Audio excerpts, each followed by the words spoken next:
today we focus on one of the most important countries in the continent of Africa, the Federal Republic of Nigeria. Nigeria is Africa's most populous nation. Estimate says that 1 out of every 5 Africans is a Nigerian. And the history of Nigeria is something that is as interesting as it is intriguing, even as we ask the question or pose the question, is Nigeria the future locomotive of the continent of Africa? In other words, kí gbogbo wa nílé lóko lẹ́yìn òdì mo kí wá ipá bójú ọjọ́ ṣeré mo kí ẹ̀yin ìyá mo kí ẹ̀yin bàbá mo kí ẹ̀gbọ́n mo kí àbúrò èmi ọmọ yín olólùfẹ́ yín ayé ọpẹ́ yọ ṣé ọlọ́dọ̀ ti yín náà ní agbára lọ́wọ́ àṣẹdá ayé ọpẹ́ àmọ́ fún wa lórí ọmọ lórí ìdáwọ́lé wa òun là yí ọpẹ́ òun ló máa fi máa yọ èwo ni mo ní kájọ gbéyẹ̀wò lọ́jọ́ títí òní gẹ́gẹ́ bí àṣejọ máa ń ṣe ẹ máa bá mi ká lọ kí má bàa gbà wá lákòókò ẹ̀yin ìyá mi ẹ̀yin ẹ̀gbọ́n mi àbúrò mi ẹ má gbàgbé láti bá wa fi kọ́mẹ̀ntì tí ń sílẹ̀ ẹ má gbàgbé láti bá wa ṣí ètò yìí ẹ̀yin tó bá jẹ́ nígbà àkọ́kọ́ ẹ má gbàgbé láti fọ́lọ̀ wa ẹ má gbàgbé láti subscribe pẹ̀lú wa lórí YouTube. We are asking ourselves, if Africa is to be great again, will Nigeria be the engine of that new movement? And I have no doubt in my mind that indeed it should be and will be. But let us ask ourselves, what has ailed Nigeria thus far? Starting very well with some tension, even in the early days. Southern Nigeria, and of course one says southern to mean the area above the north, but in real context Nigeria was in the early days seen in terms of northern Nigeria, western Nigeria, and eastern Nigeria. And we used almost ethnic terms to define those particular territories, notwithstanding that Nigeria has many nationalities, in excess of 300 such nationalities, and perhaps even 500 languages. But in those early days, the northerners, who are preponderantly Muslim, produced leaders who were not very keen on the federation. And in this regard, I'm thinking of people like Sir Ahmadu Bello. On the eastern part, you had stalwarts such as Obafemi Awolowo. And of course, on the eastern part, you had stalwarts such as Zik of Africa, Nnamdi Azikiwe. And it is instructive that when Nigeria regains independence, is Nnamdi Azikiwe, who is the president, with Abubakar Tafawa Balewa, who is from the north. And no sooner has Nigeria regained independence than the tensions begin to emerge. And this is important because those nations then begin to undermine Nigeria's economic potential, culminating, as we know, in the coup d'etats in 1960s with Aguiyi Ironsi, and after that culminating in the civil war, which pits the Biafra led by Dim Chukwuemeka Odumegu Ojukwu against the Nigeria federal government led at that time by Yakubu Gowon, and ultimately the surrender and the ostracization of an economic nature of the Igbo community. Nigeria then is troubled, and that trouble is one that has remained, and in the views of many commentators is what has held Nigeria down. Ethnic suspicion.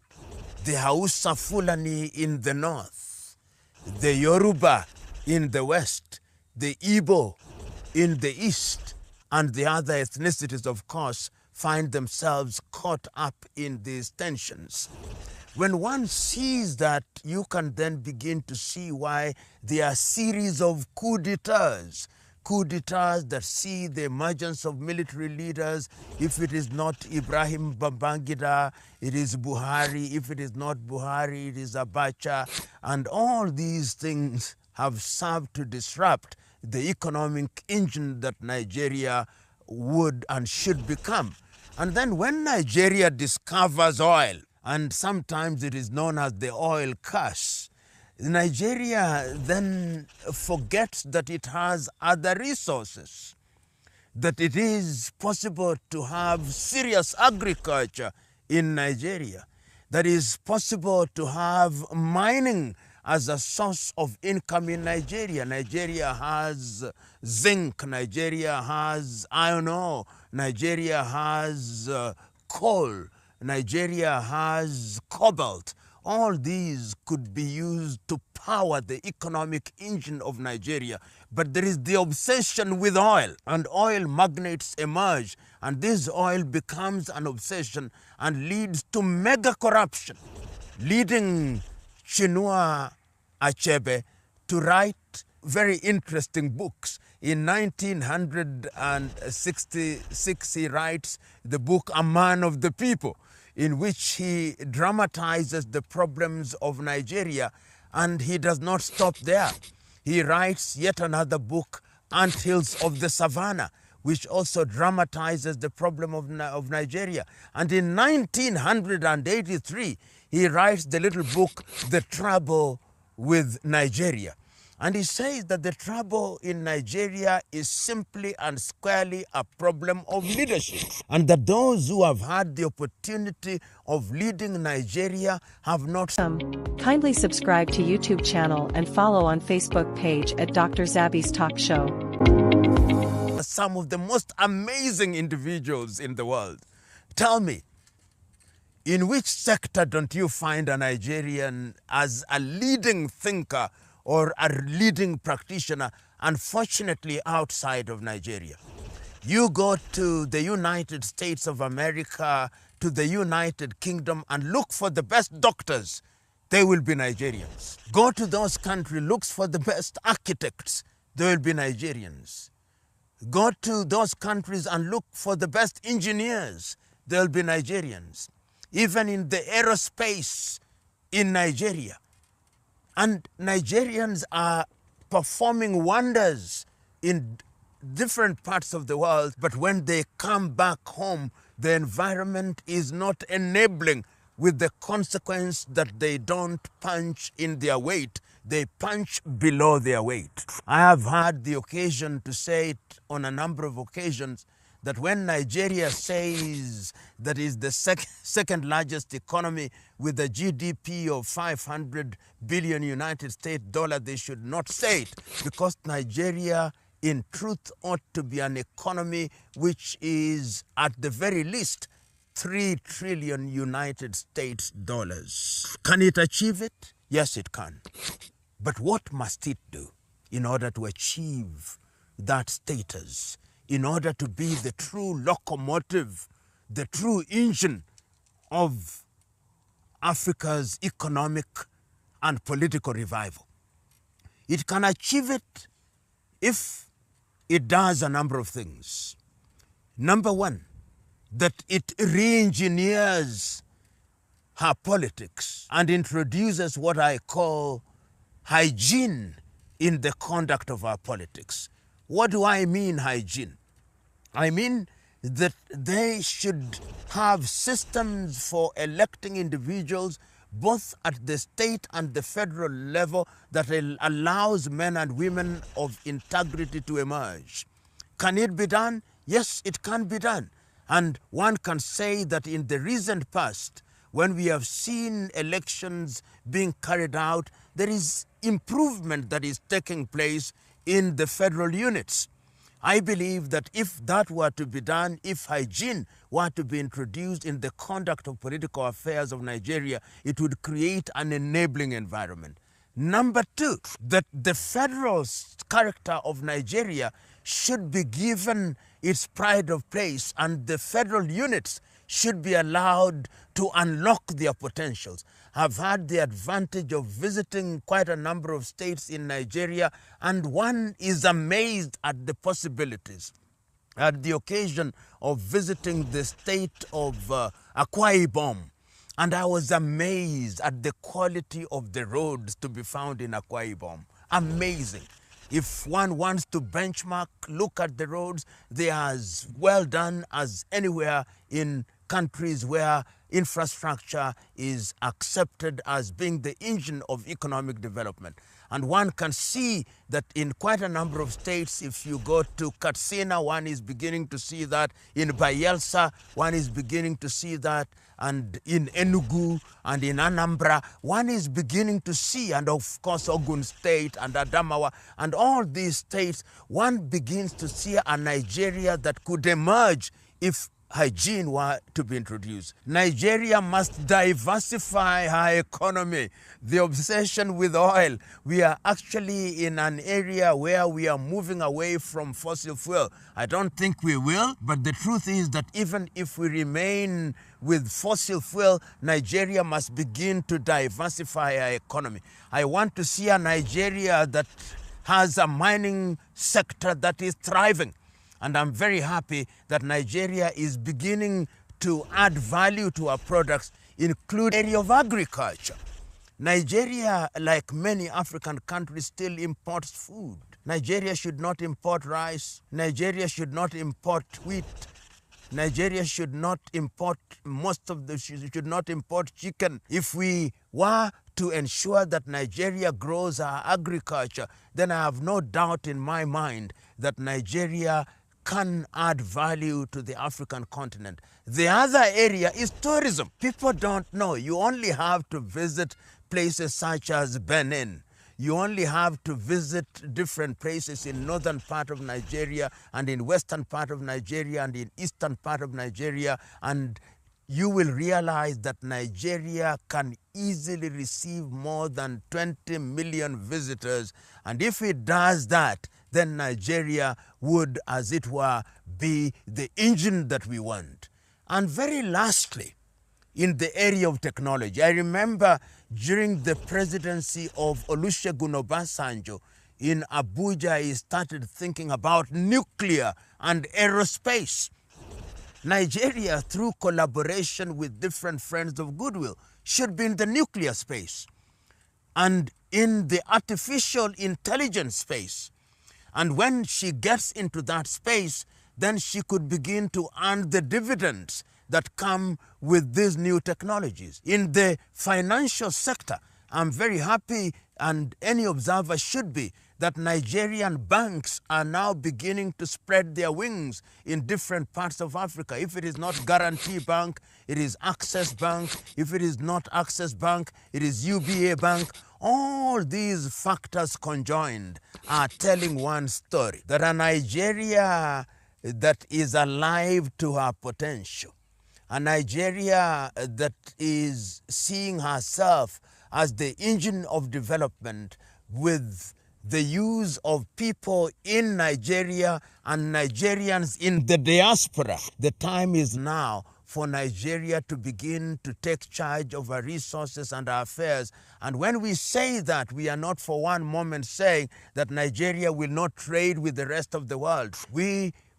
Nigeria will trade with the rest of the world, but in a manner that is not parasitic, but in a manner that is symbiotic. That is the lesson of history. It is the lesson of the world, that if you are not in charge of your affairs, you'll be dominated, and of course, you will be undermined. And when you are undermined, you will be weakened. And when you are weakened, you will be frustrated. And when you are frustrated, you will be enslaved. Nigeria can avoid that path for the sake of Africa.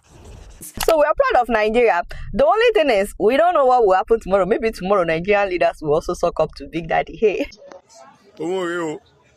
Tó bá yá wọn sọ pé olórí ọ̀dọ́gbọ̀n ẹgbẹ́ mú wíkẹ́ẹ̀dì o bí a ṣe ní wá ní wíkẹ́ẹ̀dì òun lélẹ́yìí ẹ wo ọmọbìnrin yìí o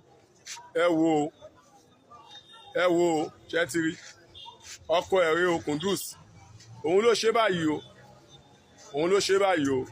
ẹ bá rántí ijọ́ sí òun náà ló gúnyàn lọ́rùn tó lóun ń gbèjà mi tí mi dẹ̀ ránṣẹ́ tí mi rán jàjà tí mi ṣé mi ti ẹ̀ báyọ̀ jà dépò tó máa gbèjà mi nítorí pé òun bẹ́ẹ̀ ni ágìl ẹni yẹn ń dárúkọ mi lòun ṣe gun lọ́rùn ló fẹ́ pa ìyàwó ilé ẹ̀ ló tún ṣe báyẹn tún wò ó kí ló ṣe fún ẹ kí ló ṣẹlẹ̀ báwo ló ṣẹlẹ̀ madam. Kindly subscribe to YouTube channel and follow on Facebook page at Dr. Zabby's Talk Show. Sọ̀rọ̀ sókè. Mo wà nílé wa láàárọ̀ àṣepàtì lọ́dọ̀ wa. So mo wá bá gàmá mi gbé nǹkan lọ fún yàn ní àná mo ò dẹ̀ wálé lálẹ́ àná tí mo ṣe wá ń dé láàárọ̀ bẹ́ẹ̀ mi dẹ̀ ṣe ń lọ tí mo ṣe gbọ́kadà tí mo ṣe ń lọ mo rí ní ọ̀nà lọ́dún tí pé à ń jà o bá mi sọ̀rọ̀ lánàá tí mo kí ẹ mo wá kúkú ń lọ lọ́nà lè so èmi wá kúkú padà pé àtúntẹ̀ kí àwọn àti òkà pa àwọn àti òkà máa ti dé mo wálé mo kí àwọn àti òkà ti ọmọọṣẹ́ wọn lé lómi ṣe gbalé lọ ṣóun ti délé ó ti bá gàmá mi ní tó béèrè pé ìtọ́lá ń kọ́ ṣé kò sí wálé ní kíníkan ìbó ló lọ láti àná kíníkan gàmá mi wá ní àwọn báwọn gbé nǹkan lọ fẹ́yàn kíníkan bí èmi dẹ̀ ṣe máa bọ́lẹ̀ ní orí ọ̀kadà tó ṣe máa pàdé mi ní ẹnu ọ̀kadà ibo ni wọ́n lọ gbàásgbòs ṣe lẹ orí mi mọ́ búlọ́ọ̀kì tó wà níbi ọ̀dọ̀ wa bó ṣe mú tó kíkọ̀ jọ bó ṣe fi kún mi ní. láì ṣe pọ́n fi ẹyáwó lọ́wọ́ ẹ̀ ṣé o mọ̀ pé òun náà ni ó lu ọmọ tó fọ́ fọkùnrin mi jọ sí tó lu àbí tó fẹ́ pa ọmọ kékeré àbí ṣé o mọ̀ pé mi náà mo gbé lọ station gbà yẹn kí ló dé tó ń kọ́ mi atrocity oríṣiríṣi kùndù sáyé ń bá ẹja ni eléyìí òde eléyìí inú gbódò ẹ kó máa gbé àbí inú ẹ̀wọ̀n o ò yẹ láti bá àwọn èèyàn gbé but fídíò ìgbogbo ayé máa tó àwọn èèyàn ló máa sọ kọ́tà máa ṣe dáàdì ẹ ti pè mí mo dẹ̀ sọ fún dáàdì ẹ pé ṣó dìwà tó bá pa ẹ́ kan tó wá mú ẹ ṣé ẹ̀yin náà ẹ fọ́jú nìkan tó máa fẹ́ ọkọ nígbà tó wo ọkọ gidi nílùú tó rí tó ẹ pé wèrè ẹranko ló wá fẹ́ ẹni tó fẹ́ lákọ̀ọ́kọ́ ọjọ́ ayé ẹ ṣó ṣe ẹ báyìí ẹ bó yẹ kó yẹ rí fún wọn náà nìyẹn ojú kòkòrò yín ibi tó máa ń gbé yín dé ó gbé ẹ lọ́dọ̀ wèrè orí gbọ́dọ̀ wèrè lélẹ̀ orí pé wèrè animal lélẹ̀ kò ń ṣe domestic animal bush animal tó bá yẹ pé domestic animal yìí ẹran tó ń báyàn gbélé nìyẹn bush ẹranko òun lélẹ̀ yìí sórí ayé ẹ kò kí ló ṣe fún ẹ tó fi ṣe báyìí sọ̀rọ̀ pé dúró kí n dé lẹ́nà kó tó sọ tiẹ̀ orí ẹ̀ tó gún èèyàn kọ́ ló lẹ́sẹ̀ tó jù ẹ̀ tó gún ẹ lórí sọ̀rọ̀ pé àwọn èèyàn ló jà fún ẹ àmọ́ àwọn àbúrò mi kọ́ ló jà fún ẹ so ìwọ tó ń ṣe báyìí ìwọ náà lè mú èèyàn kan kó ṣe báyìí àbí kí ló ṣẹlẹ̀ kí ló ṣe tó fi ṣe báyìí súnmọ́. ìdẹ̀rẹ̀ alára gbogbo ilẹ̀ àdẹ̀jáde gbébẹ̀ gan ni àjọṣe wàhálà àjọṣe orí ti lọ ẹ̀yà mo lè fi ẹlẹ̀ láti jọ Friday yan òwá wò wálé òṣèlú tì ó ti lánàá gan ọ̀nà Sunday orí pé mo ò rí ẹ. ilé wọn kọ́ lọ ti ṣe pátí. ìgbàlú ló ti ṣe pátí. ok. wọn á pé mo ò rí ẹ. ok. ẹ ti ṣe pátí tán mo gbéra mi wá bọ̀dí tún pé níjọ pátí yẹn gangan wọ́n fáláì ní sọ pé kí wá gbàdé pé ká wá láàárọ̀ ọjọ́ yẹn ká wá gbé oúnjẹ. ó wá gbóúnjẹ aláìní tìjú aláìlọ́kọ aláìníṣẹ́ lọ́wọ́ ìyàwó ẹ̀ ni ó wá gbóúnjẹ pátí ẹranko mò ń gbọ́ ẹ. ṣé ń gbọ́ mi mo kà wá sí onílẹ̀ yé débẹ̀ tó yẹn ṣe mo tán lẹ́sẹ̀kẹsẹ̀ rí ìgbé oúnjẹ yẹn mo tán lẹ́sẹ̀kẹsẹ̀ mo gbọ́kàdà mo wálé ìwà sì fi mo lọ rán oúnjẹ. orí bó ṣe ń ṣe nítorí òun ò pa aláìní tìjú ó wá gbóúnjẹ bọ̀dọ̀ dẹ̀ alápámá iṣẹ́ mò ń gbọ́ èébú ara wá dùn ẹ̀ body language dùn ẹ̀ ó wá wálé mò ń gbọ́ ìgbà tó wá délé ńkọ́ kí ló wá ṣẹlẹ̀. olùdáwọ̀ wa ní ìwádìí ó di lánàá yẹn àná Sunday olùdámọ̀ pé yes nínú eré ẹ̀ mo wá mo bá ta sí mo wá rí mo wá tó ta sí ọ̀dọ̀ ọkọ̀ ara ẹni mo lo ọkọ̀ ara ẹ̀ bá mi sọ mo ń gbọ́ ọ̀pọ̀lọpọ̀ owó ti bá fóun ìwà fún ìwọ lówó tó máa fún mo ń gbọ́ èlò ló fún mọ́mí ẹ̀ o fún mọ́mí ẹ̀ 1000 o fún mọ́mí ẹ̀ 2000 ó ipá yìí ẹ̀ ti bàjẹ́ ó ń gbọ́ ó lu mọ́mí ẹ̀ náà ace máa gbọ́ madam ṣé ó lu gàmá ẹ̀ náà ó ṣe kí ni ó gbá etí gàmá ìyàwó ẹ̀ ẹ wá ẹ wá ń bí bá bọ̀ báyìí ace tó bá parọ́ ṣáàbù ẹ̀gbọ́n ẹ̀ lélẹ̀ Kúndùsì lẹ́gbọ́n ẹjọ́ ẹ̀ nǹkan tí kàn fẹ́ béèrè ṣé ó gba etí girama àbí kò gba etí girama. ó gba etí girama mọ́ fóònù fóònù yẹn wá jábọ́ ó tún lù yóò níyà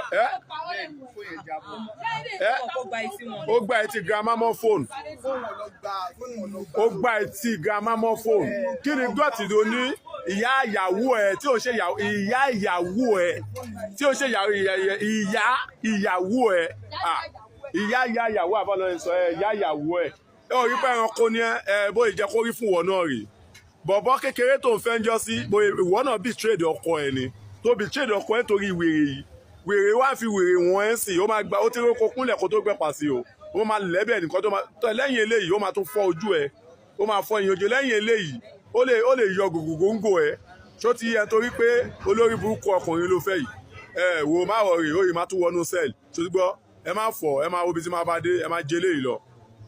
Okay, guys, the US has lifted its visa restriction on Ghanaians. So, what? I know this July, as you guys will remember, America changed its non-immigrant visa policy for Nigeria, Ghana, Cameroon, and Ethiopia by reducing the duration of visa validity to 3 months. Single entry. And then at the same time, the U.S. Department of State said that it's because of how American citizens are treated in those countries and the visas they are given and the fact that some of them overstay when they come to the U.S. But guys, the Nigerian government denied initiating any new policy that could trigger that kind of reciprocal response from the US. Anywho, we also know that the US, in an effort to deport as many people as possible, they've just been deporting people anyhow to random countries instead of deporting them to their country. And they are trying to force a lot of countries to take citizens that are not from their country. Remember what happened in April? I talked about it when the US revoked visas for all Sudanese people in America, and they stopped issuing new ones, all because America deported somebody who is actually from Congo to South Sudan, and South Sudan said, okay, this one is not our citizen, take him back. America now said, if you refuse, we'll revoke all your visas. Anyhow, if you did not know, they tried that with Nigeria as well, and Ghana, Rwanda, Uganda, and so many countries in Africa. In the case of Nigeria, America decided to send Venezuelans in America. Many of them prisoners in America who are originally from Venezuela to Nigeria, and Nigeria said, hell no, why would you send us Venezuelans? Send them to their country now. In fact, our Minister of Foreign Affairs literally said, Nigeria will not bow to pressure from the Trump administration to accept Venezuelan deportees or third country prisoners from the US. The man said, we already have 230 million people. We have 99 problems. Why are you trying to add? Why are you trying to bully us to take people that are not from our country? Send them to their country if you want to deport them. Meanwhile, you guys remember how they invited 5 African presidents, and Nigeria or Ghana or Kenya or South Africa or Ethiopia, none of them is on the list of the people that they invited. Some people believe that part of the reason may be because these countries, Nigeria, Ghana, all of them, they are not willing to be bullied. Also, the US made it clear that all they were interested in those African countries were their natural resources, which many of them willingly gave out. Like, remember the president of Senegal telling Trump to come and build a golf course in Senegal? Meanwhile, guys, Rwanda has agreed to receive 250 deportees that are not from Rwanda. Uganda has also signed a deal to receive deportees not from Uganda. So guess who recently did the same? Charlie? Ghana. Ghana. Why now, Ghana? We were supposed to unite to say no to bullying. Charlie, why? Because how does this make sense to you guys? For the US to deport people of other countries to another country. Do you think that the US doesn't have the resources to send these people to their home country? They do. They could. Look at what they did to South Sudan now, punishing thousands of South Sudanese people just so that the government of South Sudan could accept something that they know is wrong. Meanwhile, Ghana is painting this as a big win for Ghana. The fact that they decided to accept these deportees. They are saying that they only agreed to take the West African deportees, not just any deportee. And that this has nothing to do with America. No. That they are just doing a favor to their fellow West Africans. Let's be clear. We didn't agree to this because we agree with President Trump's immigration policies. We are not doing the US a favor. Okay. We are doing our fellow Africans a favor. What? Okay, keep talking, sir. We are offering them refuge. We are offering them succor. We are offering them hope. We want them to come back home and be comfortable. We solidarize with them when we see those images, the arrests, the violation of their rights, being detained against their will, and it's as though nobody wants to take them. So it was purely on humanitarian basis, and we have made clear that we did not accept any financial benefit whatsoever. We are doing this because we want to continue to position Ghana as that country which has always been the Mecca for Africans, for freedom fighters. Wow. Wow. Ghana is our new Mecca. Okay, there's so much to say about this comment, because what you need to know is some of the people that they recently deported to Ghana were 14 people, 13 of them Nigerians, 13 Nigerians, 1 Gambian. And you guys know all this uprising recently about Nigeria must go, that they don't want Nigerians. Suddenly, this is the government of Ghana telling us that they just want Ghana to be a Mecca for Nigerians. Are you sure? Won't you wonder, why would the US send Nigerians to Ghana? Like, why would the US send Nigerian deportees to Ghana? It takes the same amount of time that you would spend to fly from the US to Ghana. It's the same amount of time that you will spend to fly to Nigeria. Maybe there is 30 minutes difference, I don't know, but flight from Nigeria to Ghana is 1 hour.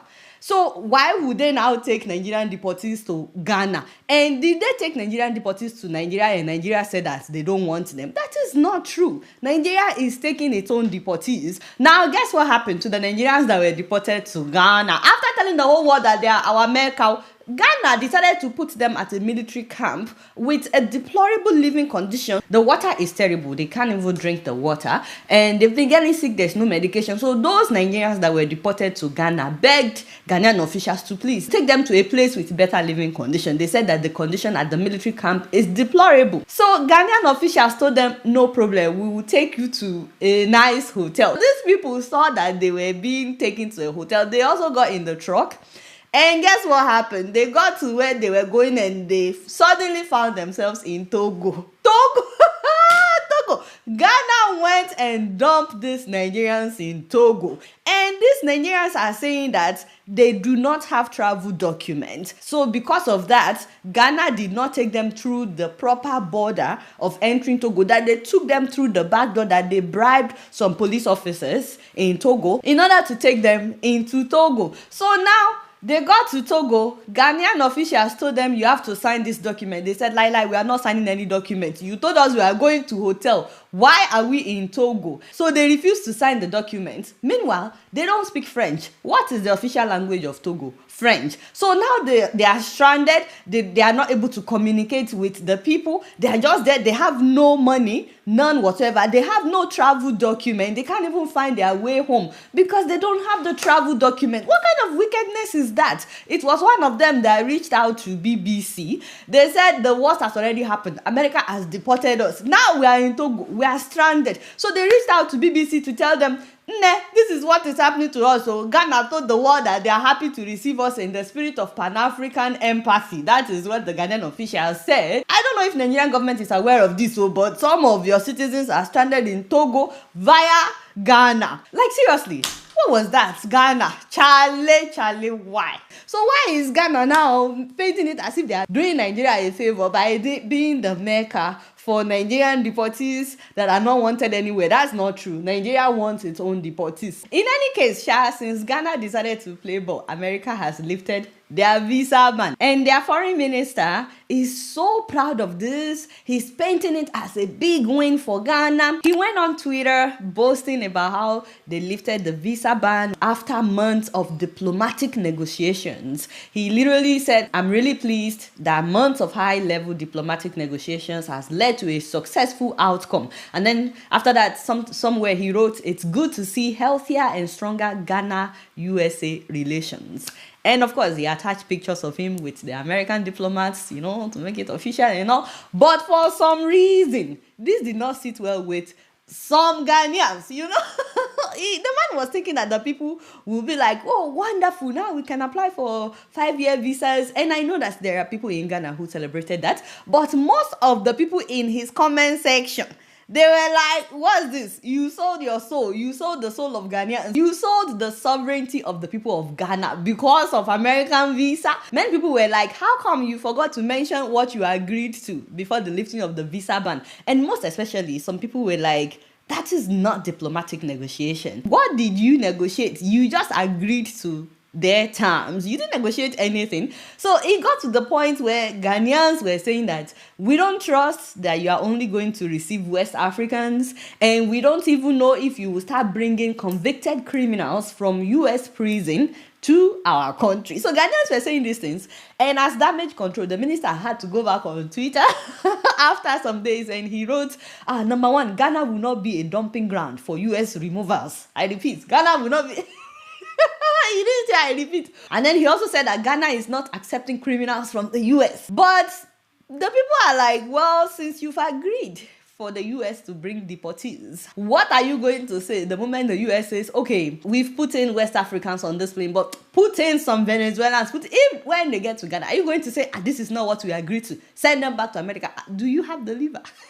Do you have the liver? So I want to know what you guys think about this. See, I may not agree with Nigerian officials on many things, but on this one, no, I'm so proud of Nigeria. Like, it's not right. Why are you sending Nigerians to Ghana? Bring them to Nigeria. You've sent some Nigerians to Nigeria. Did we not receive them? Also, why will you be sending Venezuelans to Nigeria? It doesn't make sense. So we're proud of Nigeria.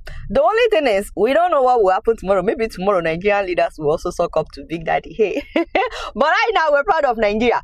But don't stop at standing up to America. Do the right thing by your own people as well. Because even though we're praising you for this, the way Nigerian government treats its own citizens is wickedness. In fact, that is where we are at the mercy of the US in the first place. Poverty is what you are using to tie your own people down. If you can just stop being greedy, spend the resources on what you're supposed to spend it on so that people will be liberated, we won't have to be at the mercy of the US in the first place. Also, let America know not to send Nigerian citizens to Ghana. If they don't want to put them on planes, we have Air Peace. Tell them you will send Air Peace to come and get your citizens. In the meantime, some Nigerians feel like Ghana betrayed the brotherhood. As in, why? Why? We were all united. So I want to know what you guys think. Do you think that Ghana betrayed the brotherhood, or do you think that Ghana is just doing what is best for its own citizens? Also, for Nigerians, do you agree with your government stand on this? The fact that Nigeria has refused, flat out refused, to take Venezuelan prisoners. Are you Kindly subscribe to YouTube channel and follow on Facebook page at Dr. Zabby's Talk Show. happy that your government is refusing to play ball with this administration? Or do you wish that Nigeria will also suck up to Big Daddy? The most important thing is, when will we get our acts together in Africa? And so that we're no longer being referred to as countries. Excuse my language. For how long? We've been shouting all this while that our leaders need to get their acts together, fix our countries. So personally for me, everything still boils down to we have to fix our countries as well. I mean, look at China. When they started this whole tariff thing and they were telling people China will pay for it. Is China paying for anything? Didn't China stand its ground? China actually negotiated. That is what we call negotiation. So let me know what you guys think about that. Okay.